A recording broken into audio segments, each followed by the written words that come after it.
Cette capsule vous est présentée par Evo Retro, marque cool d'accessoires de jeux vidéo et de protecteurs pour mettre en valeur vos collections de figurines Funko Pop ou cartes Pokémon.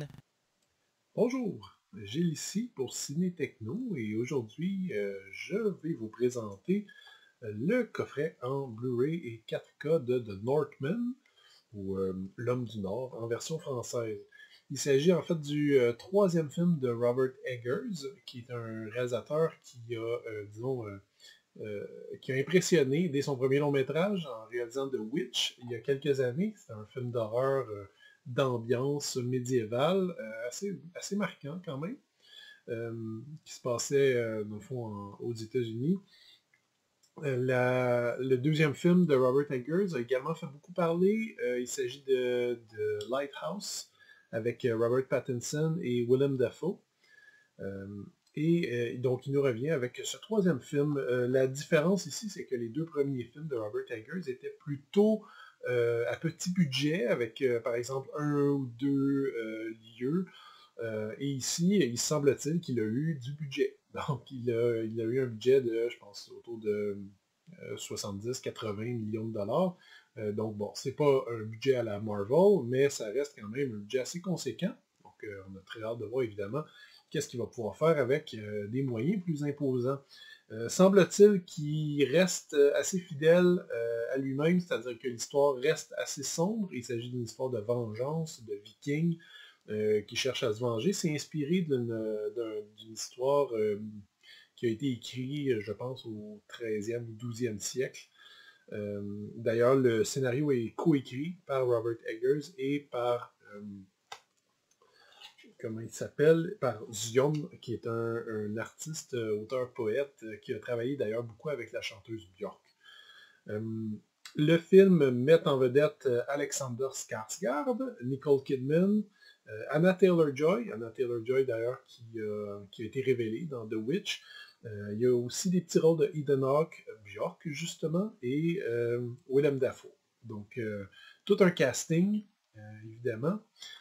Donc, c'est un des films que j'attendais le plus cette année. Très hâte de voir ça. Alors, on va ouvrir la boîte. Ce film-là, évidemment, est distribué par Universal. Il devait sortir, dans le fond, en magasin le 18 juillet. Cette édition ici contient des pistes audio en anglais, Dolby Atmos, également espagnol et français 5.1. Voilà, ici, donc on retrouve évidemment un beau slip ici, le plus bel effet.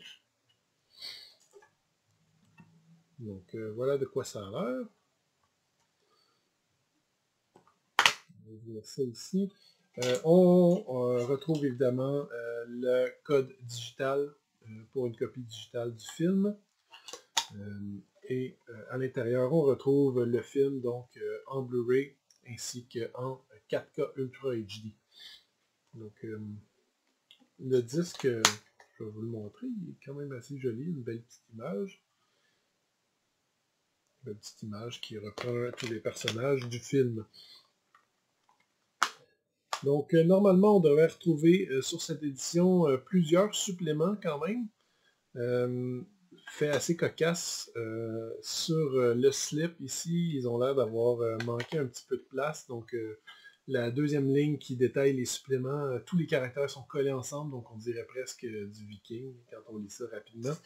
Alors on retrouve des scènes supprimées, des scènes étendues, et plusieurs featurettes, donc je les ai pas regardées encore, donc leurs titres sont An Ageless Epic, The Faces of Vikings, Hamlet's Journey to Manhood.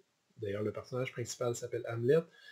C'est pas une copie de Shakespeare. En fait, le conte qui a inspiré The Northman, c'est un conte qui a lui-même inspiré Shakespeare pour sa célèbre pièce Hamlet. Donc, bon, tout est dans tout. On retrouve également d'autres featurettes, donc Shooting the Raid, Natlakir Game, donc un jeu probablement viking avec un nom donc conséquent. A Norse Landscape et une piste de commentaires de Robert Eggers, le réalisateur. Donc voilà. Ce très bel ensemble donc devrait sortir, comme je vous l'ai dit, le 18 juillet, distribué par Universal. Donc voilà. Très hâte de voir ça. Donc avis à tous ceux qui aiment les films historiques, épiques. Semble-t-il que celui-là est peut-être pas à 100% crédible, avec beaucoup un petit peu d'éléments soit suggérés de surnaturel, très sombre, violent, viril. Donc voilà. Même un petit peu artistique sur les bords. Donc ça semble être assez spécial, assez intéressant. Donc je vais vous revenir avec la critique là-dessus. Donc je vous remercie beaucoup de m'avoir écouté. À la prochaine.